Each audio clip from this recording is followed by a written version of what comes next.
You ever have that one neighbor? You know the type, the one who seems just a little too friendly? The one who always waves, always smiles, always seems to be watching? I used to think nothing of it. I mean, we all have neighbors, right?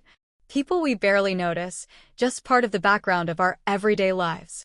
You exchange small talk, maybe borrow a tool, maybe help bring in groceries on a rainy day. That's all it's supposed to be. That's what I thought. But let me tell you something. Sometimes, the people you least expect are the ones who completely shake up your world in ways you never see coming. And my 55-year-old neighbor?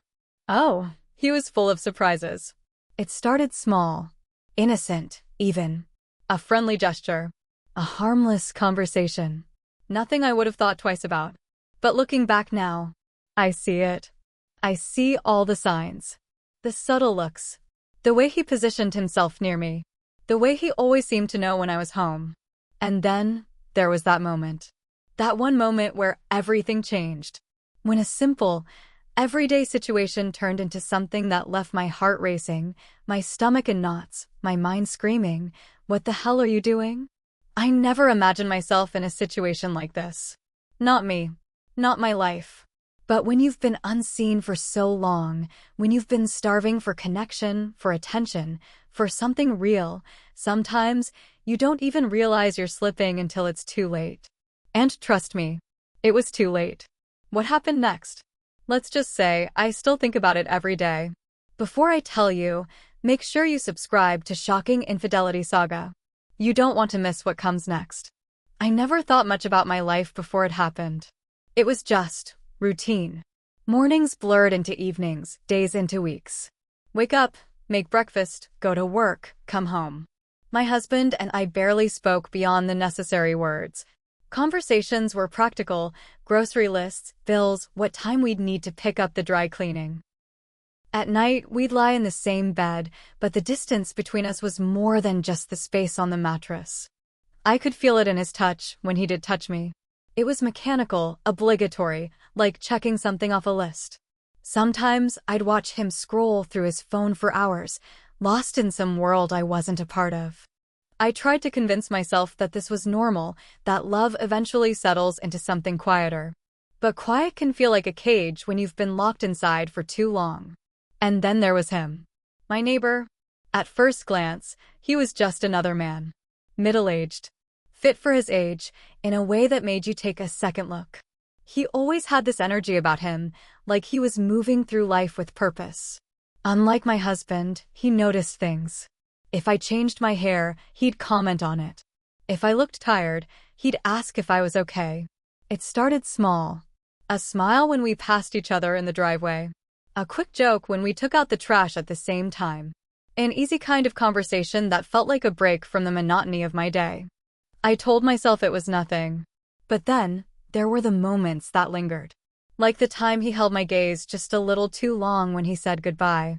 Or the way he stood just close enough that I could feel his warmth when we talked. One day, as I was bringing in groceries, he appeared out of nowhere, offering to help. I laughed it off, said I could handle it. He smiled. I know you can. But sometimes, it's nice to let someone else take care of things for a change. My stomach tightened. It was just a simple comment. But it felt different. I brushed it off. I had to. But looking back, that was the first crack in the wall. The first moment where I realized I had been starving for something I didn't even know I needed. It happened on a Saturday. A regular, forgettable Saturday. I had been struggling with a stubborn cabinet door in the kitchen, the kind that creaked every time it opened and refused to close properly. My husband had promised to fix it months ago, but like everything else, it remained untouched. I didn't even bother asking anymore. That morning, I was outside, tossing an empty box in the trash, when I saw him. He was working in his yard, shirt damp with sweat, muscles taut as he maneuvered a heavy bag of soil. He looked up, caught my eye, and smiled. "Morning," he said. I nodded, hesitated. Then, without thinking, I spoke. "You any good with tools?" He wiped his hands on his jeans, tilted his head. "Depends. What needs fixing?" I told him about the cabinet. He smirked. "You waited this long to ask me?" I could have had that done in 10 minutes. I laughed, but something about his confidence made my stomach tighten. It was so different from the indifference I was used to. "Come on," he said, motioning toward my house. "Show me." I should have said no. It was just a cabinet. I didn't need his help. But I stepped aside, let him in. The air inside felt warmer once the door closed behind us. He walked into my kitchen like he'd been there before, ran his fingers along the edge of the counter. "Nice place," he murmured. I leaned against the fridge, arms crossed, watching as he pulled a screwdriver from his pocket. He worked fast, sleeves pushed up, forearms flexing. The sight of a man fixing something in my house, doing what my husband never had time for, made my chest feel tight. "There," he said, testing the cabinet door. "Good as new."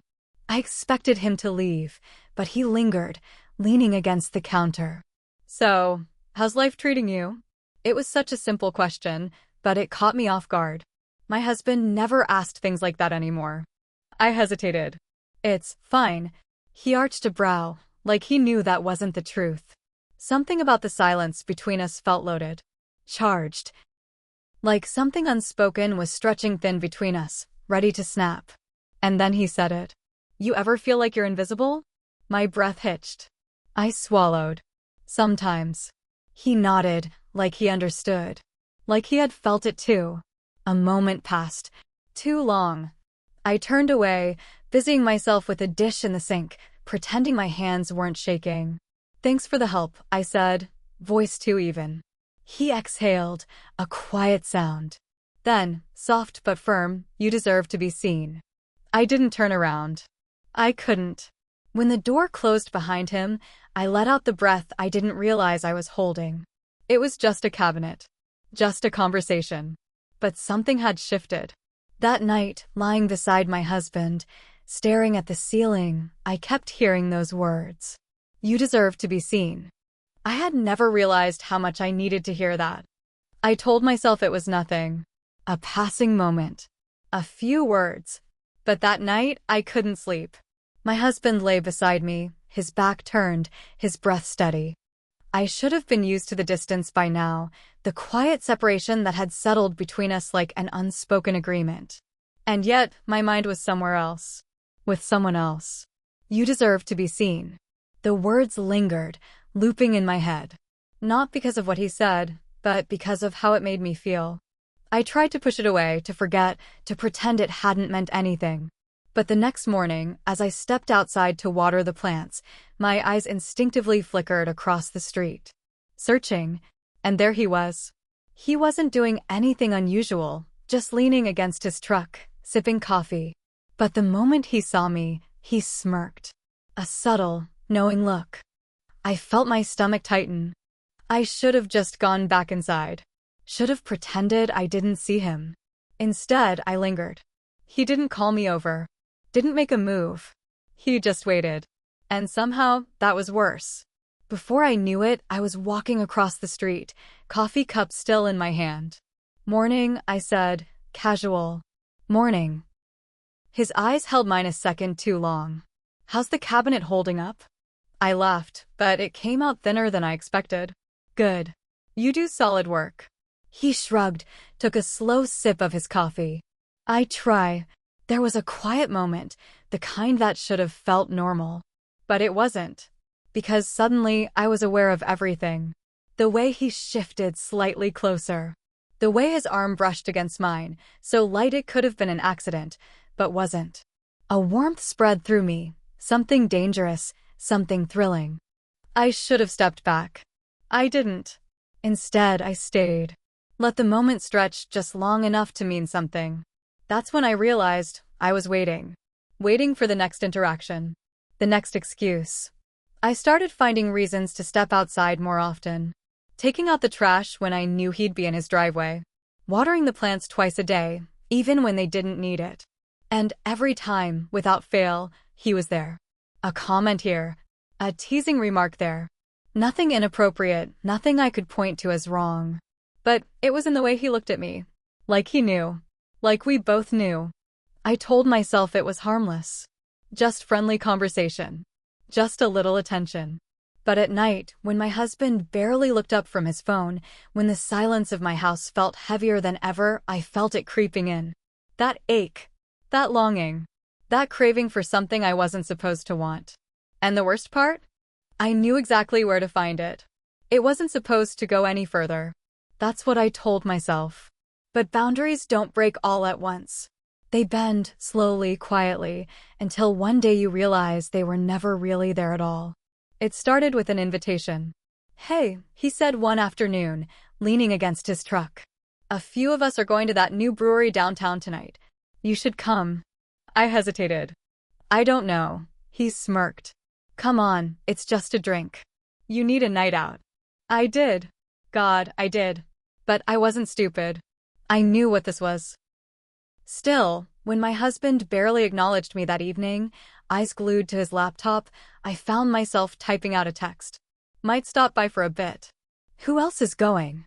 His response came almost immediately. "You'll see. But I promise it'll be worth it."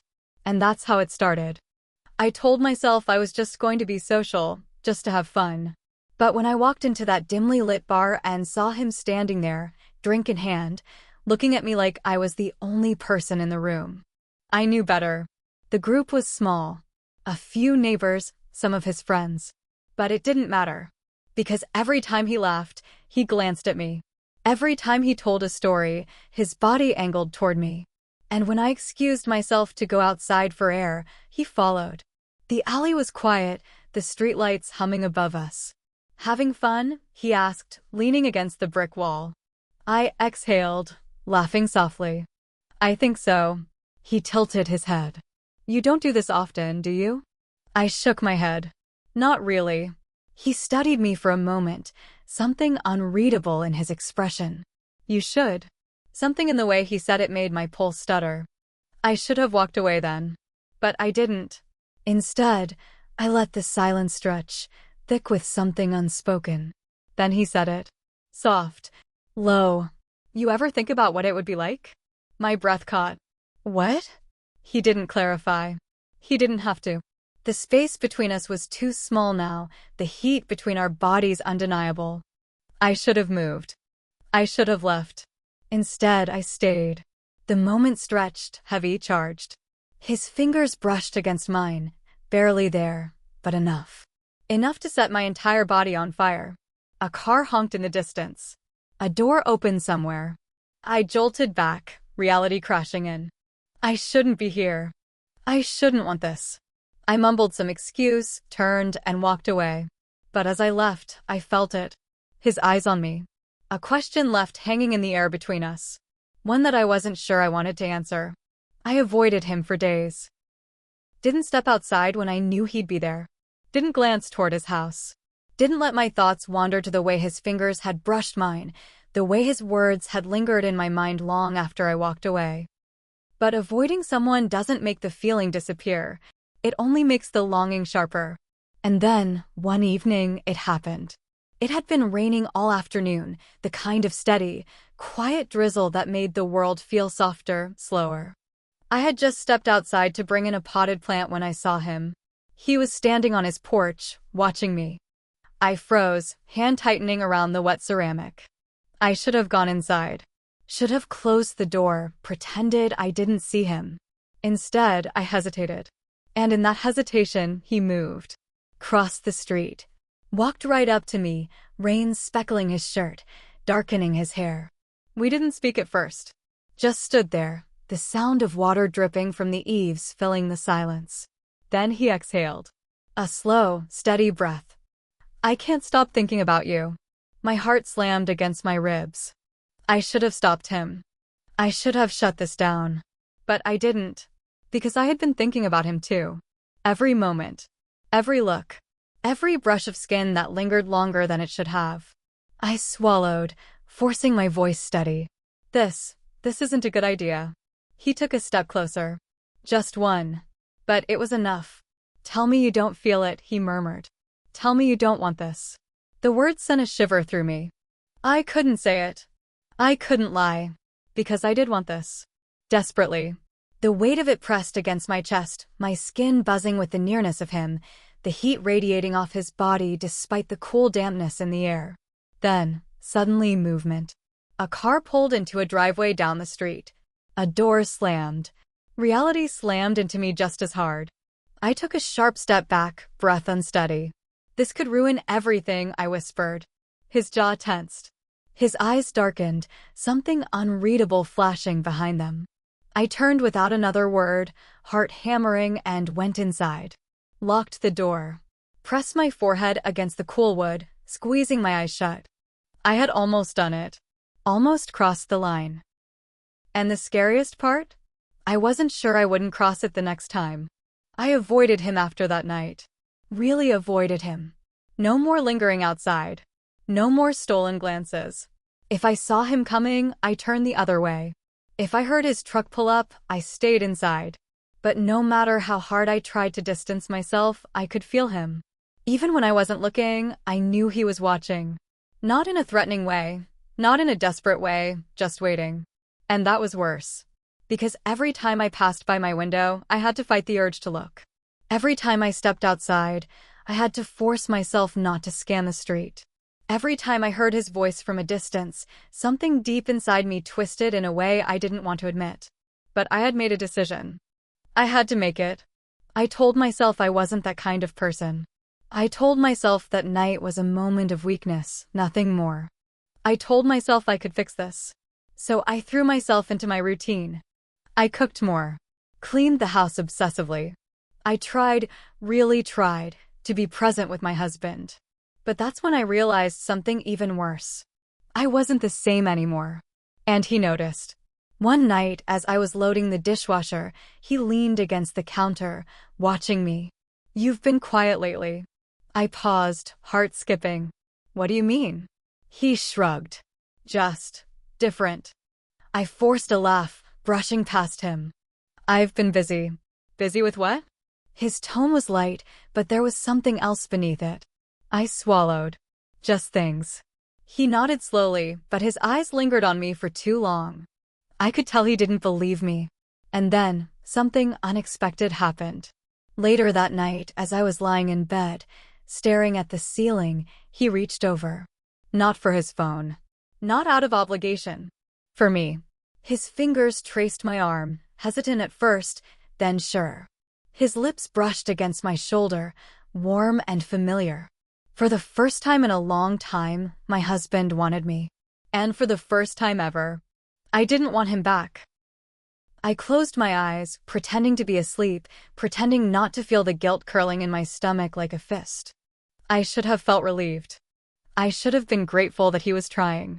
But all I could think about was the way my skin had burned under someone else's touch. And I hated myself for it. I lay awake that night, staring at the ceiling, feeling the weight of everything pressing down on me. I could still feel the warmth of my husband's touch on my arm, the way his fingers had trailed over my skin like he was remembering something he had forgotten. A part of me wanted to lean into it, to close my eyes and pretend that I still felt something real, something whole. But I didn't. Not the way I should have. Not the way I had when he touched me. The thought made my stomach turn. This wasn't who I was. I wasn't the kind of person who did this, who let herself get pulled into something she couldn't control. I had to stop. I had to fix this. But how? Did I confess? Tell my husband that, even though I hadn't done anything I had wanted to, that I had let another man fill a space in me that should have been his? No. That would break everything. So I told myself the only thing I could do was cut it off. No more glances. No more conversations. No more moments that hovered too close to the edge. I would end it before it truly began. That was the only choice. But choices mean nothing if you don't follow through. And I learned that the hard way. The next morning, I stepped outside to get the mail. I hadn't seen him in days. Hadn't allowed myself to. But the moment I looked up, there he was. Standing on his porch, coffee in hand, watching me. His expression was unreadable. Not angry. Not expectant. Just waiting. For what, I didn't know. For me? I hesitated, then forced myself to turn away, to walk back inside without another glance. I told myself that was it. That I had done what needed to be done. But that night, when I went to grab my keys from the counter, I saw it. A note. Just a small piece of paper, folded once, sitting there like it had always been there. I unfolded it with shaking hands. 2 words. Are you sure? My breath caught. I stared at the words, my mind spinning, my heart pounding. Because I wasn't. I wasn't sure of anything anymore. I stared at the note for what felt like forever. Are you sure? 2 simple words, but they unraveled everything inside me. Was I sure? Sure that I wanted to walk away? Sure that I could forget the way he made me feel? Sure that I could go back to my life and pretend none of this ever happened? I wasn't. And that terrified me. I folded the note carefully, slid it into my pocket like it was something fragile, something dangerous. Because it was. I don't know what I expected. That he would chase after me? That he would force a decision I wasn't ready to make? But he didn't. Days passed, then a week. He didn't reach out. Didn't linger like he used to. And yet, his presence was everywhere. In the silence of my home. In the way I caught myself looking out the window. In the ache that settled deep in my chest whenever I thought about what could have been. What almost was. I told myself this was what I wanted. That this was the right thing to do. But sometimes, doing the right thing feels just as painful as doing the wrong one. And now, I have to live with that. What would you have done? Have you ever been in a situation like this? Drop a comment below. I read every single one. And if this story kept you on edge, don't forget to like this video and subscribe to Shocking Infidelity Saga for more true stories that you won't believe. Because sometimes, the greatest temptations don't come from strangers, but from the people closest to us.